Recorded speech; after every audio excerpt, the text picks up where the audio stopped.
She fed two hungry kids with her last few dollars. 15 years later, a stranger in a luxury car showed up at her door. What happened next will leave you speechless. The low growl of an engine broke the calm on Evergreen Drive. Danielle Morris paused mid-step, her hand frozen on the rusty latch of her front gate. She turned her head slowly toward the sound and felt her breath hitch. A sleek black car, long, polished, and so glossy it mirrored the July sun, rolled to a stop right in front of her modest one-story house. It wasn't the kind of car you saw often in Wichita Falls, Texas, unless someone was lost. The tinted windows made it impossible to see inside. Danielle's first thought? Wrong address. Must be. She wiped her hands on her faded jeans, smearing a streak of dish soap across the thigh. Her heart thudded in her ears like a loose drum. The car door clicked open, and out stepped a man in a charcoal gray suit that probably cost more than her annual paycheck. His shoes gleamed like glass. He adjusted his jacket, turned, and locked eyes with her. For a split second, she thought maybe he was a lawyer, someone here with bad news, or worse, a debt collector. Danielle's stomach clenched. She didn't owe much, but the stack of bills on her kitchen table told a different story about how tight things had been lately. Mrs. Morris? His voice was calm, almost gentle, but deep enough to carry across the yard. Danielle blinked, gripping the gate like it could anchor her to something familiar. Yeah, that's me. Do I know you? The man smiled, not the smug grin she expected, but something warm, nostalgic even. He took a slow step toward her, and for a moment, Danielle felt like the earth tilted under her feet. There was something about his eyes, dark, steady, searching. Something that made a whisper stir in the back of her mind. I've seen those eyes before. You probably don't remember me, he said, his voice dropping to something softer, almost reverent. But I've been waiting a long time to see you again. Danielle's mouth went dry. Again? She scanned his face, trying to place him, but nothing came. Not the sharp jawline, not the expensive watch on his wrist, not the calm confidence that radiated off him like heat from asphalt. Sir, I think you might be... No, he cut in, lifting a hand, not rudely, just enough to stop her words. You're the reason I'm standing here today. The reason I have a life worth living. Danielle's brow furrowed, confusion twisting her gut tighter. She'd lived a quiet life. No big risks, no big wins. She worked. She paid bills. She kept her head down. So what was this man talking about? Before she could respond, he smiled again, slower this time, like he was savoring something important. 15 years ago, he said, you fed two hungry kids in a diner when nobody else would. Danielle's breath caught in her throat. A flicker of memory, a sticky vinyl booth, a couple of tiny faces, wide-eyed and tired, surfaced in her mind like an old photograph rising from water. Her heart stuttered. He saw the realization bloom in her eyes, and his smile widened. Not flashy, but full of gratitude that felt almost overwhelming. I was one of them, he said simply. Danielle's knees nearly buckled. She gripped the gate harder, trying to steady the rush of emotions hitting her all at once. Shock, disbelief, a strange sense of familiarity wrapping around her like a warm coat she hadn't worn in years. She swallowed hard. You were that little boy. His nod was slow, deliberate. And then, just as she opened her mouth to speak again, he gestured toward the car parked at the curb. I didn't come here just to thank you, he said. I came here because I owe you more than you can imagine. Danielle's pulse spiked. She glanced at the car, then back at the man. Her lips parted, but no sound came out. Her world, so steady and predictable a moment ago, suddenly tilted on its axis. But how could one act of kindness 15 years ago bring this man to her doorstep with a car like that? 15 years earlier, the world looked different to Danielle Morris. Back then, life was a blur of clinking dishes, ringing phones, and the sharp scent of fryer oil that never quite left her hair, no matter how many times she washed it. The Bluebird Diner sat on the corner of 8th and Main in Topeka, Kansas. A squat little building with chipped blue paint and a neon sign that flickered whenever the wind blew too hard. Danielle had been working there since she was 19. It wasn't glamorous, but it was honest work. She knew the regulars by name, how they took their coffee, and which ones would try to sneak out without paying if she didn't keep an eye on them. That night had been slow. The dinner crowd was long gone, and the hum of the old ceiling fan was the only sound filling the empty booths. Danielle wiped down the counter, humming quietly to herself, when the door creaked open and a gust of cool evening air slipped inside. She looked up, ready to paste on her usual smile, and froze. Two kids stood just inside the door, a boy and a girl, maybe 8 and 6, tops. Their clothes hung loose, faded and worn, like they'd been washed too many times and still couldn't shake the dirt. The boy's sneakers were ripped along the seams, and the little girl clutched his hand so tight her knuckles had gone white. Danielle's heart gave a little tug. Kids that age had no business being out this late without an adult. "Hi there," she called softly, setting the rag down. "You two lost?" The boy shook his head, eyes darting toward the booths. He didn't answer right away. Instead, he guided his sister to the far corner, where they slid into a seat like shadows trying not to be noticed. Danielle frowned. Something about the way they moved, quiet, careful, told her they weren't here by accident. She picked up 2 menus and walked over, her sneakers squeaking against the linoleum. "Evening, sweethearts," she said, keeping her tone light. "Kitchen's still open. You want something to eat?" The little girl peeked up from behind her brother's arm, big brown eyes filled with something Danielle couldn't quite name. Not fear, not exactly, more like hope mixed with shame. The boy shook his head again, voice barely above a whisper. "Just water, please." Water, that was all. Danielle's chest tightened. "You sure?" she asked, glancing at their thin faces. "Got pancakes, burgers, pie, anything you like." He hesitated, then looked away. "We don't have money." The way he said it, flat, matter-of-fact, made her throat ache. Danielle stood there for a second, menus dangling at her side, and felt something inside her twist. She thought about the $10 bill folded in her apron pocket, the one she'd been saving for gas to get home. She thought about her own childhood, about nights when she'd gone to bed with her stomach growling because her mama couldn't stretch $1 far enough. Danielle crouched, so she was eye level with them. "What's your name, sweetheart?" "Caleb," he said after a pause. "This is Hannah." "Well, Caleb and Hannah," Danielle said softly, "I think I can bend the rules tonight." The little girl's eyes widened. "You can?" Danielle smiled. "Sure can. How about some grilled cheese and fries? Maybe a slice of pie to share?" Hannah looked at her brother, silent, as if asking permission. Caleb bit his lip, then nodded once. "Okay," he murmured. Danielle rose to her feet, forcing her voice to stay cheerful even though her heart felt heavy. "Coming right up." She headed for the kitchen, ignoring the sting in her eyes. She'd pay for it herself. What was $10 anyway? Gas could wait. Those kids needed food more than she needed a full tank. As the cook slapped bread on the griddle, Danielle glanced over her shoulder at the corner booth. Caleb sat stiff, shoulders squared like he was carrying a weight no child should bear. Hannah leaned against him, tiny and tired, her eyelids drooping. Danielle didn't know their story. She didn't ask. All she knew was they were hungry, and she could fix that, at least for tonight. But she didn't know that single choice would ripple through years she hadn't even lived yet. Danielle balanced the tray in her hands as she walked back to the booth, the warm scent of grilled cheese and golden fries drifting through the air. 2 tall glasses of milk sweated on the tray, alongside a slice of cherry pie, crowned with a dollop of whipped cream.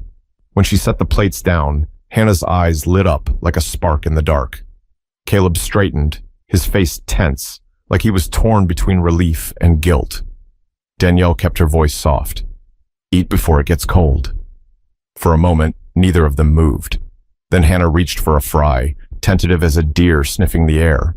She bit into it, and the tiniest smile tugged at her lips. Caleb watched her, then finally picked up half of the grilled cheese.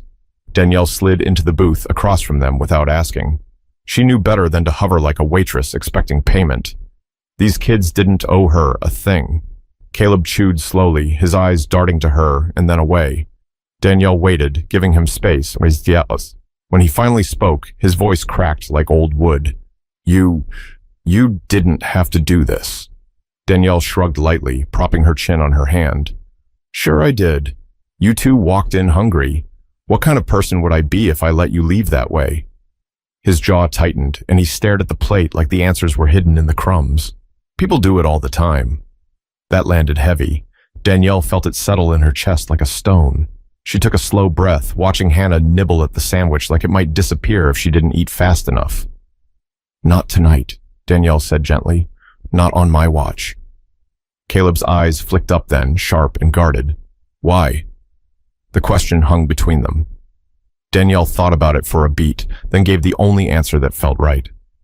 "Because somebody once did the same for me," she said, "and it mattered."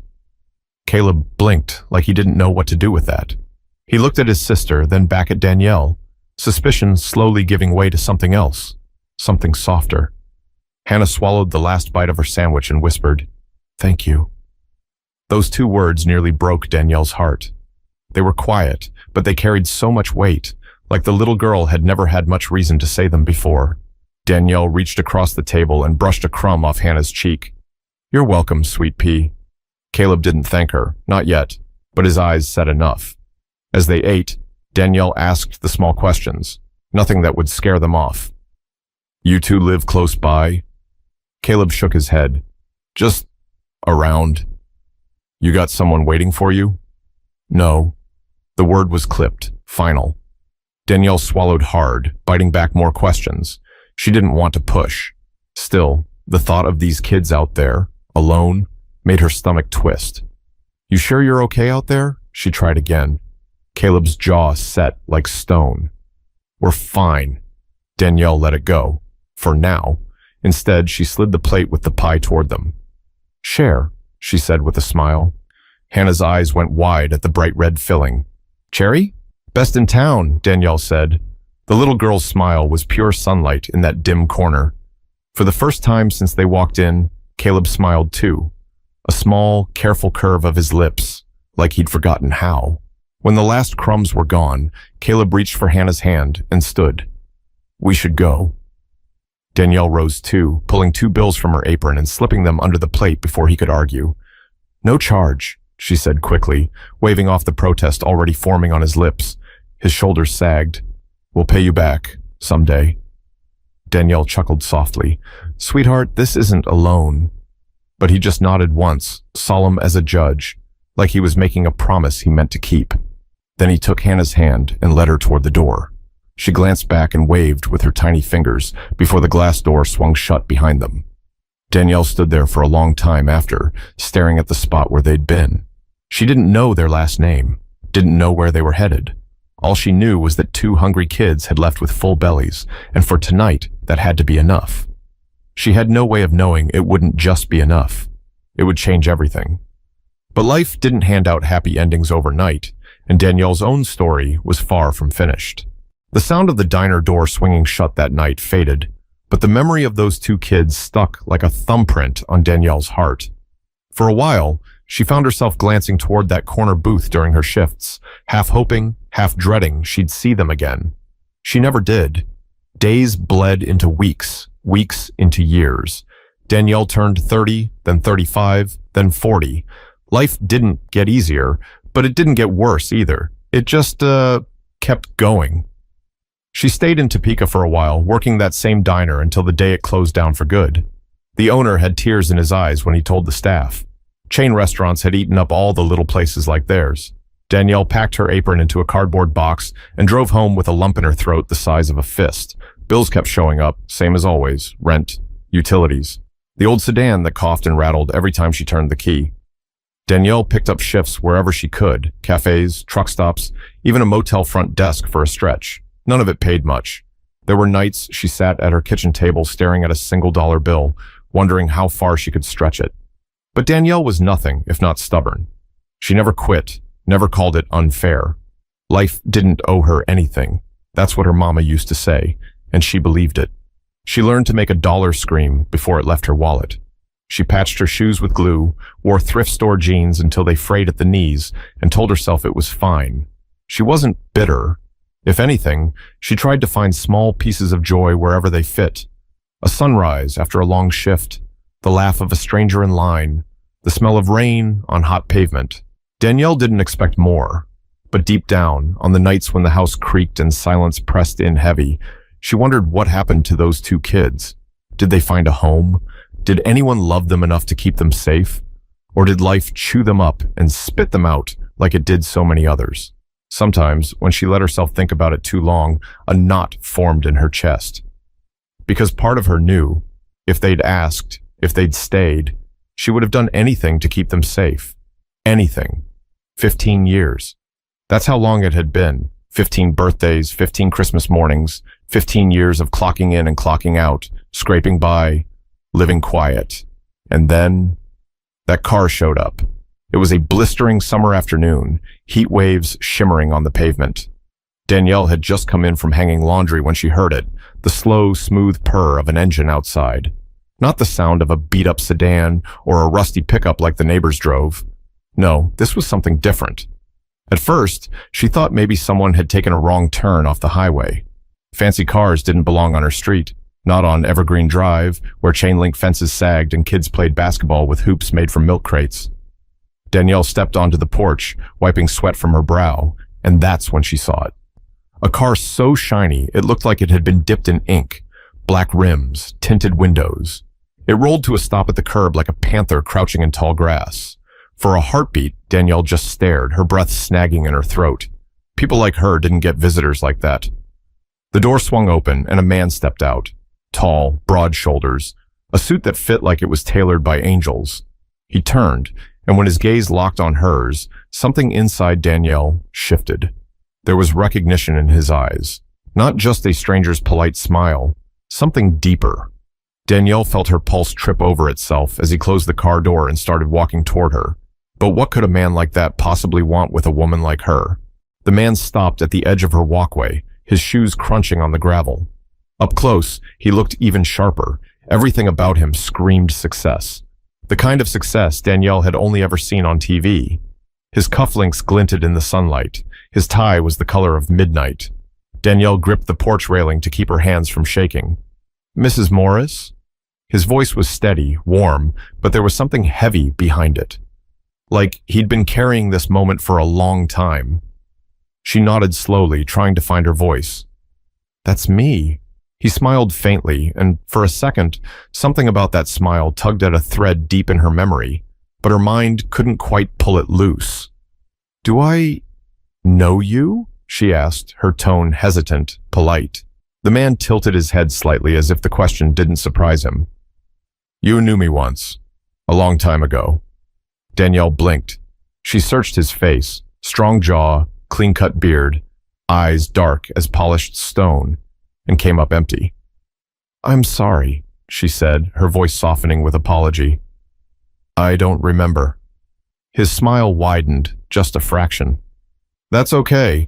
I wouldn't expect you to." Something in the way he said it made her throat tighten. She wrapped her arms around herself, feeling suddenly small in her faded t-shirt and jeans. "You mind if I—" He gestured toward the porch, then stopped himself. "Actually, this might sound strange, but could we talk for a few minutes?"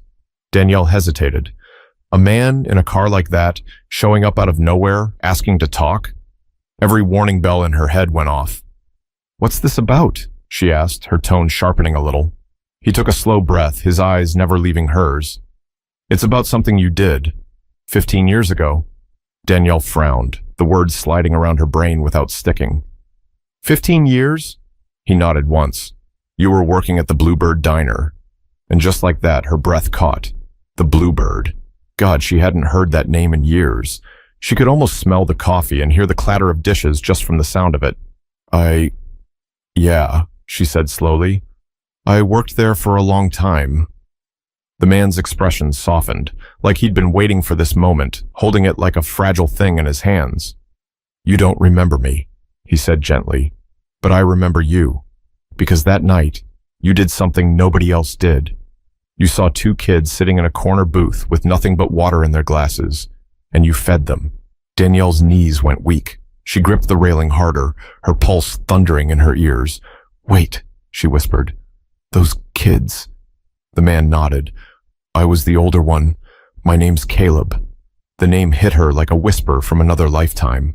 Danielle stared, her mind flashing back to a skinny boy with wary eyes and a little girl clinging to his side. Her voice cracked. "Oh my God, Caleb?" He smiled then, not the polite, reserved smile from before, but something real. warm, full of a gratitude so deep it made her chest ache. "Yeah," he said softly. "It's me." Danielle brought a hand to her mouth, stunned into silence. She couldn't reconcile the memory of that fragile boy with the man standing in front of her now, tall, confident, draped in wealth. I don't even know what to say," she murmured. "You don't have to say anything," Caleb replied, "because I didn't come here for words." Danielle blinked, her heart stuttering. "Then why are you here?" He took a step closer, lowering his voice like he was sharing a secret. "Because I owe you everything," he said, "and I've spent 15 years waiting for the chance to show you what that means." Danielle stared, her mind spinning so fast it hurt. But what could she possibly have done back then to deserve something like this now? Caleb stepped onto the porch, moving with the same quiet confidence that had rattled Danielle the moment he got out of that car. She backed up slightly, giving him room. Her heart was still racing, pounding so hard she could feel it in her throat. "Can I come in?" he asked gently. Danielle hesitated for a breath, then nodded. "Yeah, sure." Inside, her house was small and simple, worn couch, faded curtains, the faint smell of coffee clinging to the air. Danielle suddenly felt self-conscious, like the scuffs on her floor and the mismatched chairs were screaming at him. But Caleb didn't seem to notice. He lowered himself into the old armchair like it was a throne. Danielle sat across from him, her hands clasped so tight her knuckles went white. "So, talk to me. What's going on?" Caleb leaned forward, resting his elbows on his knees. "I've been looking for you for years," he said quietly. "I didn't know your last name at first. All I remembered was your face and that your name was Danielle. I searched every way I could, and when I finally found you," he smiled faintly, "I knew I had to come in person." Danielle shook her head slowly, still trying to catch up. "Caleb, I fed you a meal, that's all. It was nothing." His eyes sharpened. "No, it was everything." Danielle blinked. "You have no idea what that night meant," Caleb continued. His voice was calm, but there was something underneath, raw, like a scar reopened. "We hadn't eaten in 2 days. 2 days, Danielle. I was trying to take care of Hannah, and I was a kid myself. I didn't know where else to go. That diner was the last place I thought anyone would care." Danielle felt her throat tighten as his words sank in. Caleb's gaze dropped for a second, his voice softening. "When you brought that plate to the table, and the pie, it wasn't just food. It was hope. It was someone saying, 'You matter.' And when you said it wasn't alone," he looked up again, eyes shining. "That stuck with me. I promised myself that night that if I ever got the chance, I'd repay you, tenfold." Danielle swallowed hard, her eyes burning. She wanted to speak, but the lump in her throat wouldn't let her. "I bounced around after that," Caleb said, leaning back. "Foster homes, group shelters. It wasn't easy, but I kept working. I studied. I refused to let that night be the last time someone believed in me. Eventually, I built something." He reached into his jacket and pulled out a slim envelope, setting it on the coffee table between them. Danielle stared at it like it might bite her. "What's that?" "Your future," Caleb said simply. Her hands trembled as she slid the envelope closer and opened it. Inside was a check. At first, her brain didn't process the numbers. Too many zeros all lined up neat. When it hit her, her breath left in a sharp gasp. "Caleb, no, I can't take this." "You can," he said firmly.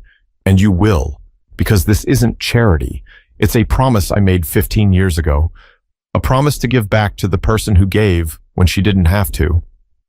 Danielle pressed a hand to her chest, shaking her head. This is too much. Caleb, I fed you a sandwich and some pie." "And that sandwich kept 2 kids alive another day," he cut in, his tone steady but charged with emotion. "Don't you dare downplay that."